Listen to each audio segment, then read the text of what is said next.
Since our child is young, we'll take the inheritance. My brother-in-law Mark and his wife Autumn are set to inherit everything. Recently, Peter passed away after I had cared for him alone for years. After witnessing his final moments, I was overwhelmed with grief, but continued preparing for the funeral. On the day of the funeral, Mark and Autumn did nothing to help and showed complete disregard, which only fueled my anger. During the service, I was stunned by something Autumn said. So, should we go on a trip after the funeral? Mark also made careless comments throughout the day. Yeah, we should plan a vacation. Inside, I was boiling with rage. Although the funeral ended and we returned to our daily lives, my anxiety about the inheritance lingered. A month after Mark and Autumn returned from their overseas trip, Autumn called me out of the blue. Hey, what's going on with the inheritance? Susan's passing had unearthed hidden family issues, and now the fight over Peter's inheritance was causing even more turmoil.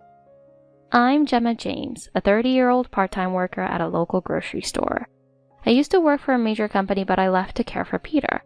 I'm organized, responsible, and I value harmony with others, but I sometimes struggle to voice my opinions. Still, I've always had a strong will and never shy away from hard work. At the store, I don't just handle checkout and stocking, but I also play a crucial role in keeping the store running smoothly.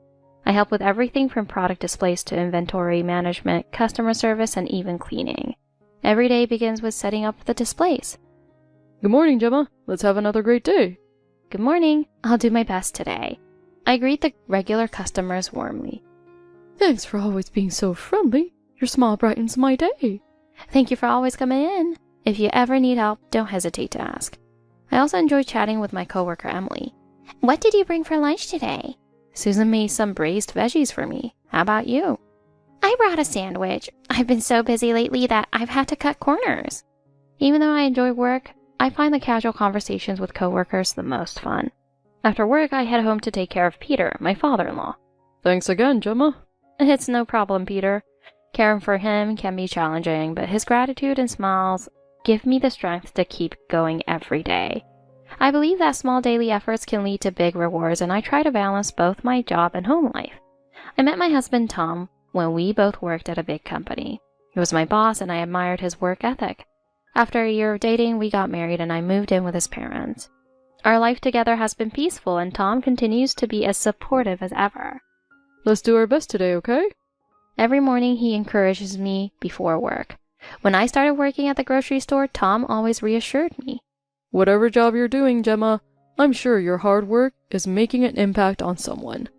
When I got home after a long day, Tom had cooked dinner for me. I made dinner tonight. His words instantly lifted the weight of the day off my shoulders.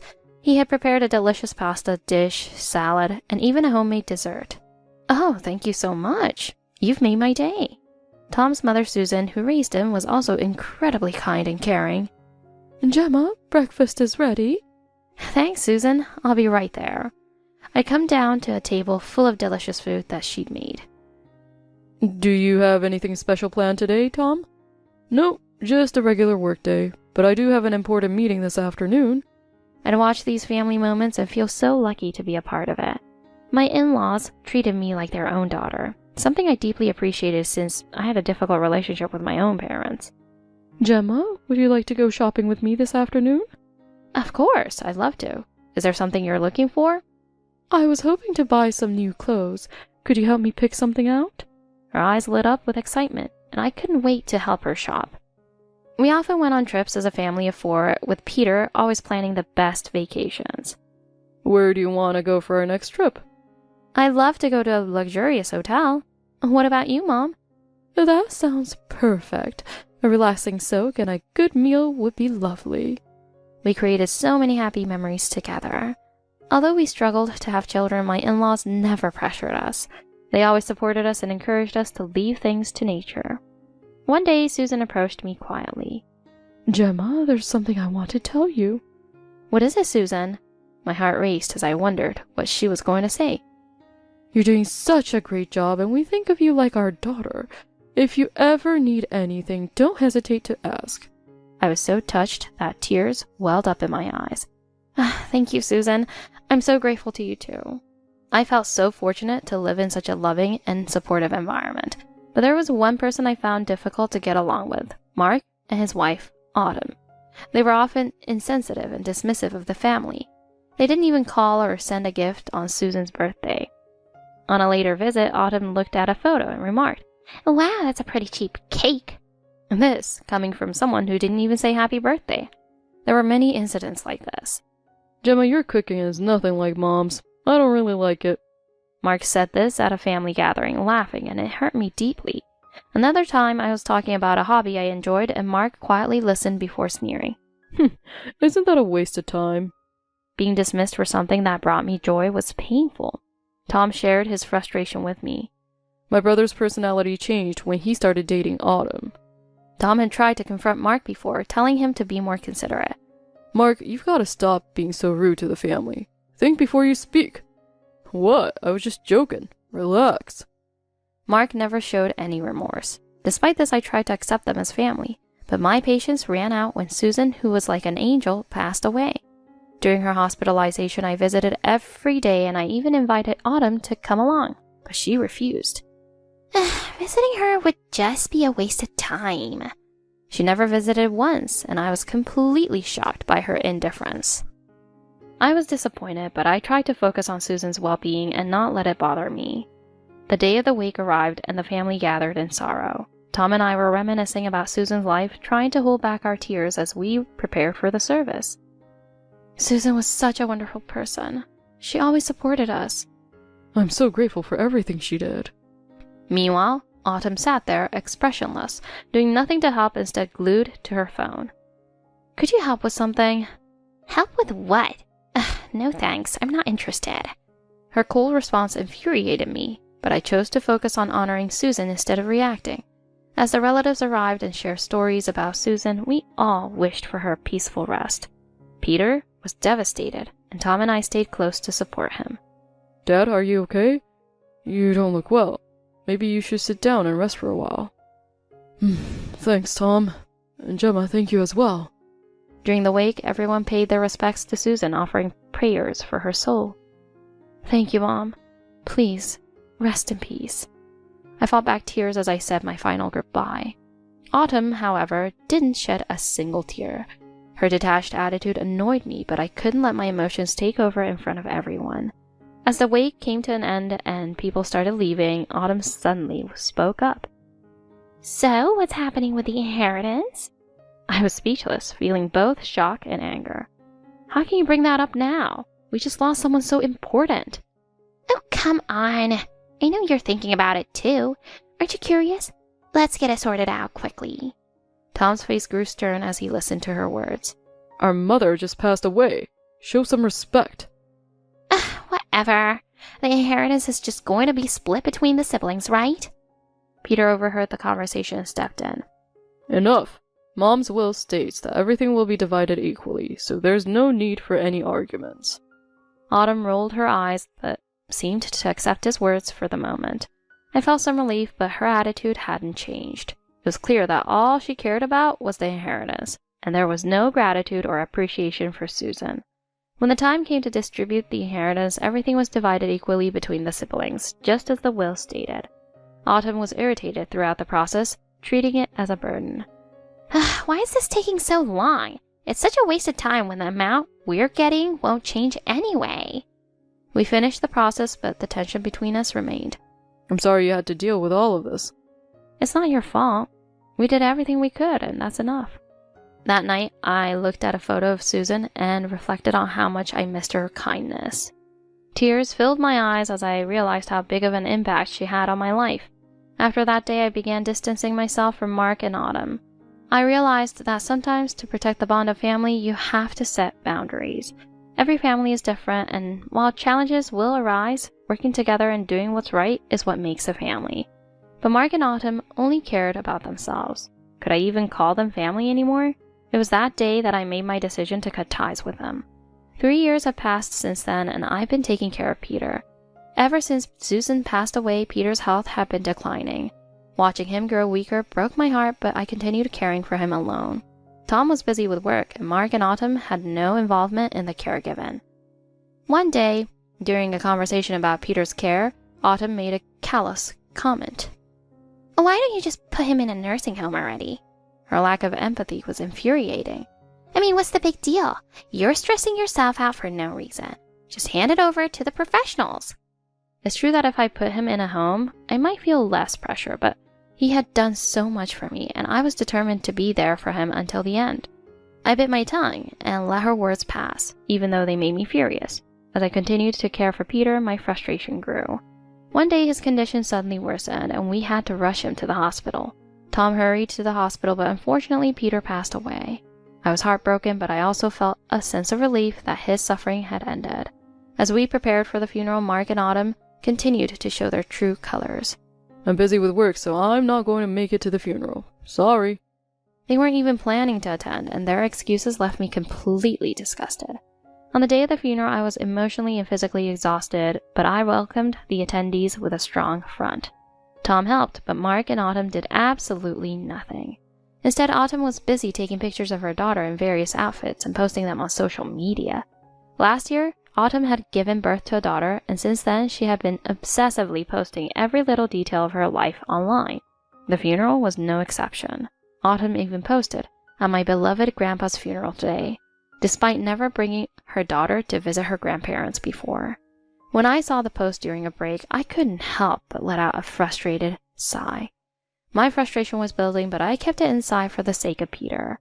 In the middle of the chaos, I arranged the flowers and mementos he loved, hoping they would bring peace to his spirit. Guests shared their memories of him, and I was reminded once again of how much he meant to everyone. Gemma, thank you for everything. You've done so much for Dad. Tom's words lightened my heart a little, but Autumn's inconsiderate behavior continued. After the funeral ended and most of the guests had left, I noticed Autumn scrolling through her phone again. I got some good photos. I'm going to post these too. I had reached my limit with her, but for the sake of the situation, I held my tongue once more. I wished I could stand up for myself, but I knew now wasn't the time. After everyone left, I stood in front of Peter's picture and bowed my head.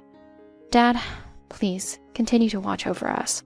After most of the guests had gone, the remaining relatives gathered for a meal, and naturally the conversation turned to memories of Peter. He was such a kind man. He always put his family first, especially after your mother passed away. Yeah, I have nothing but gratitude for him. Peter was gentle and caring, and he always treated everyone with respect. He worked at the local factory for years, raising Tom and Mark while supporting the family.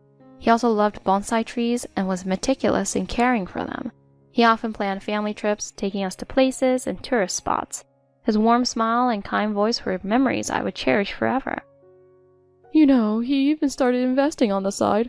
I think he wanted to leave a little something for everyone. I was taken aback by this revelation.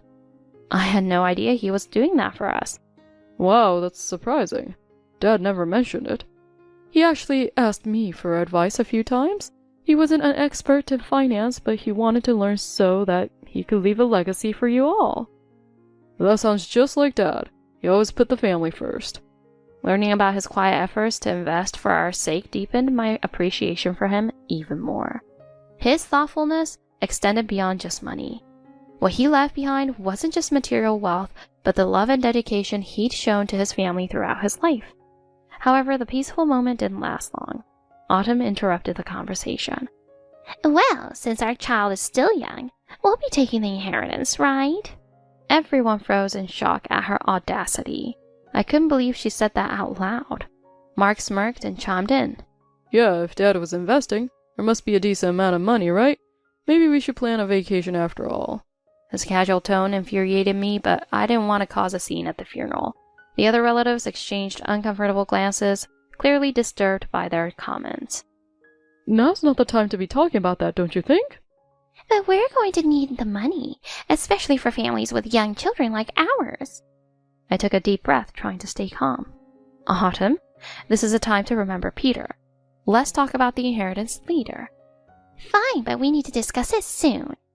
Inside, I was seething with anger, but I maintained my composure for the sake of the moment. The issue of Peter's inheritance was inevitable, but it wasn't something that should be discussed during a time of mourning. After dinner, the remaining relatives began to leave, and Tom and I went to Peter's room to start sorting through his belongings.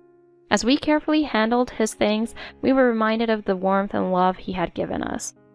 Gemma, I really appreciate everything you've done. Taking care of Dad would have been so much harder without you. We're family, Tom. Of course I'd help. Let's honor Peter's memory and carry his love with us from here on out. Exhausted, we finally went home after the long day. As we sat on the edge of our bed, Tom and I exchanged weary glances, both drained emotionally and physically. Meanwhile, Mark and Autumn were already planning their next vacation. So, where should we go next? Maybe a casino? Yeah, a casino sounds nice, but I'd love to go abroad this time. Their carefree attitude only added to my frustration. I decided to wait and see how the inheritance would be distributed, determined to handle things calmly and rationally. About a month after the funeral, I was still dealing with the emotional weight of sorting through Peter's belongings. Tom and I were both exhausted, but Mark and Autumn acted as if nothing had happened. One day, they suddenly showed up at our house with news. Hey, Mark and I are planning a trip overseas. Want to join us? What, now?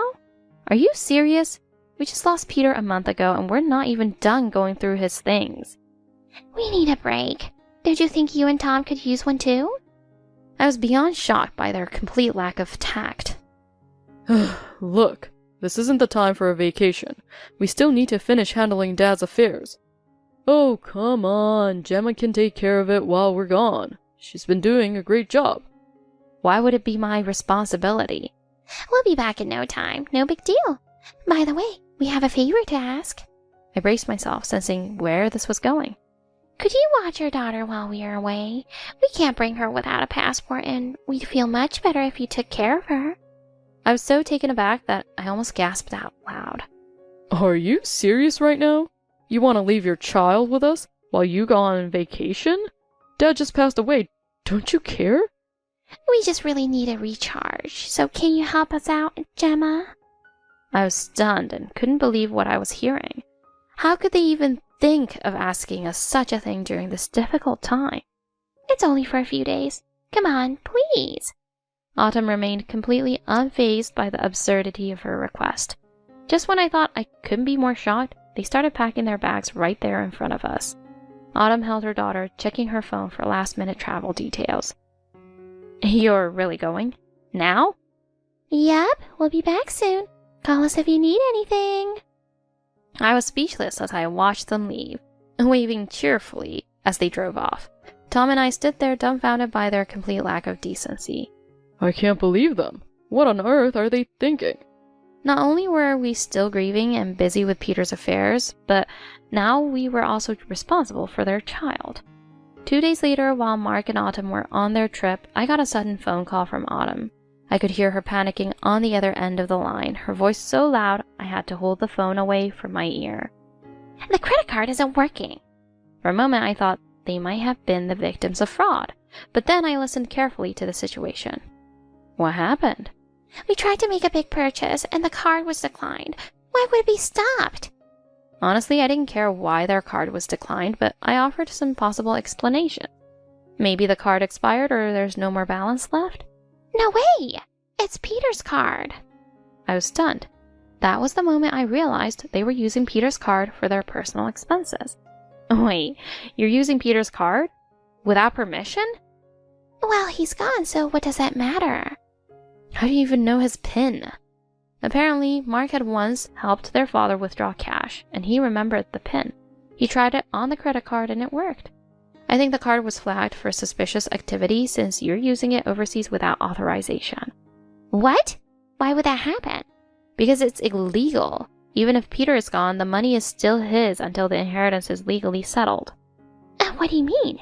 The inheritance is already ours. Why can't we use it? Legally, it's still Peter's. You can't just take it before the process is complete. I was both shocked and disappointed.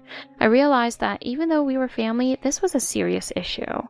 You need to return the money and stop using the card. Otherwise, this could become a bigger problem. I don't care. It's Peter's money and now it's ours. We have the right to use it.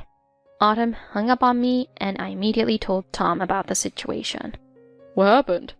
They were trying to use Peter's card on their trip, but it got declined because the card company flagged it. You've got to be kidding me. We need to tell the rest of the family and contact the bank if needed. We shared the situation with the family, knowing that this could complicate the inheritance even further. The next few days passed, but the frustration lingered. I couldn't stop thinking about how irresponsible Mark and Autumn were being. One morning, while I was busy with household chores, the doorbell rang. When I opened the door, I was surprised to see Peter's lawyer, Mr. Johnson. Good morning, Gemma. I apologize for dropping by unannounced, but I need to discuss your father-in-law's estate. May I come in? Of course, please come in. What's going on? It's about your father-in-law's will. I'd like to go over the details with you and Tom. Is he home? Tom's not here right now, but I'll call him. He'll be home soon. I called Tom, and he rushed home. We sat together in the living room, eager to hear what Mr. Johnson had to say. Sorry to keep you waiting. What's this about? It's about your father's will. He left explicit instructions regarding his estate, and I'm here to inform you of the details. Mr. Johnson pulled out a document and laid it on the table. According to the will, your father's entire estate will be left to you, Tom, as the sole beneficiary. Tom and I were stunned. We exchanged shocked glances, unsure of what to say. The amount is substantial, more than I think you were expecting. Here's a breakdown of the total. Tom and I looked at the document, and the figure was far larger than we had imagined. This is incredible. Tom took a moment to process it all, then turned to Mr. Johnson. Thank you for handling this. I'll make sure to follow my father's wishes. If you have any questions, feel free to reach out. I'm here to assist in any way I can. After Mr. Johnson left, Tom immediately called Mark to inform him of the will. Hey bro, what's up? I was just about to go to bed. Mark, we need to talk about Dad's estate. It's important. Oh, right. So, are we finally splitting the inheritance? Actually, no. Dad left everything in me in his will. What? That's impossible. You're joking, right? I'm not joking. Mr. Johnson came by and showed us the will. It's all written clearly. Everything goes to me. That's not fair. We're both his kids. I know it's hard to accept, but this is how Dad wanted it. And by the way, using Dad's card while on your trip was illegal. There was silence on the other end. Then Mark's voice grew louder. No way!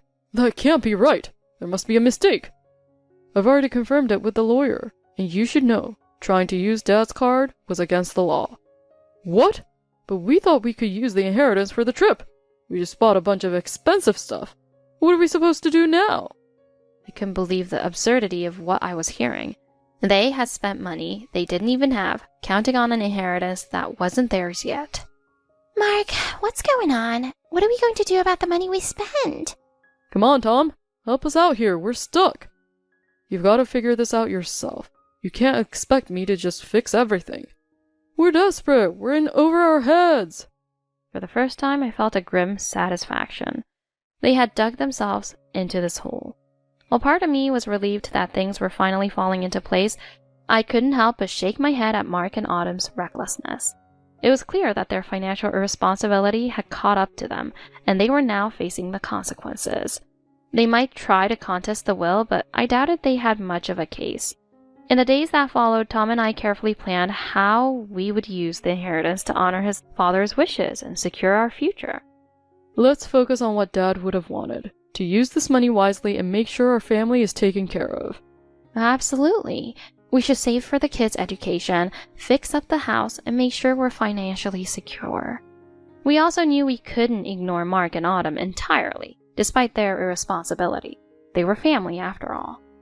We'll have to help them out a bit, but we can't let them rely on us forever. They need to learn from their mistakes and stand on their own 2 feet. Tom and I began managing the inheritance carefully, setting aside money for necessary repairs and future expenses, all while keeping our focus on family. We also made a plan to give Mark and Autumn some support, but only to help them rebuild responsibly.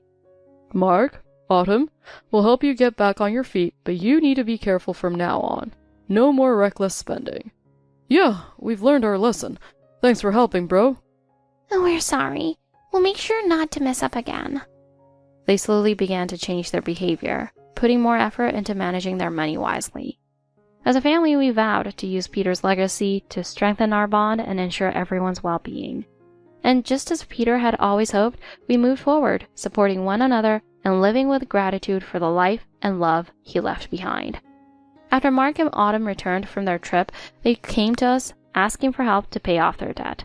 I was tempted to say, "This is your problem," but I knew we couldn't leave them stranded entirely. In the end, we gave them a portion of the inheritance, but made it clear that this was their last chance to prove they could be responsible. The inheritance had always been about family, and we hoped this final act of support would push them to grow. Mark, I'm giving you part of Dad's inheritance, but this is it. You need to take responsibility for your actions from here on out. Yeah, I get it. I'll be more careful this time. Thank you. We know we've been reckless, but we'll change, I promise. It was difficult to trust them after everything that had happened, but Tom and I wanted to give them the benefit of the doubt one last time. We felt it was the right thing to do, considering the importance of family. Time passed, and while we focused on using the inheritance wisely, we watched Mark and Autumn's behavior closely. Surprisingly, they did seem to start making better decisions. They cut back on their lavish spending and began managing their finances more carefully. It wasn't easy for them, but slowly they were starting to realize the value of working hard and being responsible. It looks like they're finally getting it. I really hope this change lasts. While they worked on rebuilding their lives, Tom and I continued to honor Peter's memory by making thoughtful plans for the future. We allocated part of the inheritance to repair the house, save for the future, and ensure we could provide for the family, especially when we had children. Even though we still felt resentment toward Mark and Autumn for how they had acted, we chose to focus on what was most important, the well-being of the family. It was during this time that I realized how crucial it was to keep the family united, even when things were tough. Peter's legacy wasn't just the money, it was the love and support he has shown all of us, and we had to carry that forward. As we moved on with our lives, I often thought about how much Peter had done for us. He really did everything he could to make sure we were okay. Yeah, and now it's our turn to do the same for the next generation. A few months later, Mark and Autumn returned to us, looking more humbled than I had ever seen them. We just wanted to thank you, really. You didn't have to help us after everything we did, but you did. We're so sorry for everything. We're going to do better from now on. For the first time, their apology felt genuine. I could see that they were truly trying to change. I'm glad you're both doing better. Just remember, it's up to you to keep this going. We will, Gemma. Thanks again. While their words were reassuring, only time would tell if they could maintain this new path. In the months that followed, Tom and I continued to focus on building a secure and happy future for our family. The inheritance was put to good use. Our home was repaired, and we made sure we had enough saved for the future. As for Mark and Autumn, they slowly but surely began to rebuild their lives. They started making more practical choices, cutting back on unnecessary expenses and focusing on creating a stable life for their daughter. It wasn't always easy to forget the past, but we had done our best to guide them back on track, just as Peter would have wanted. In the end, the inheritance had brought out the worst in Mark and Autumn, but it also gave them a chance to grow. And for us, it served as a reminder of how important it is to stay grounded, to keep family at the center of everything we do. Peter's legacy wasn't just about the money. He had left behind something far more valuable, the lesson that love and family are what truly matter. As time went on, Tom and I found peace in knowing that we had used the inheritance in a way that honored his father's wishes. We were able to move forward with our lives, stronger and more connected than before. And just as Peter had hoped, we continued to support each other as a family, making sure that his love and dedication lived on in all of us. Finally, after everything we had been through, we were able to leave the turmoil of the past behind and focus on the future.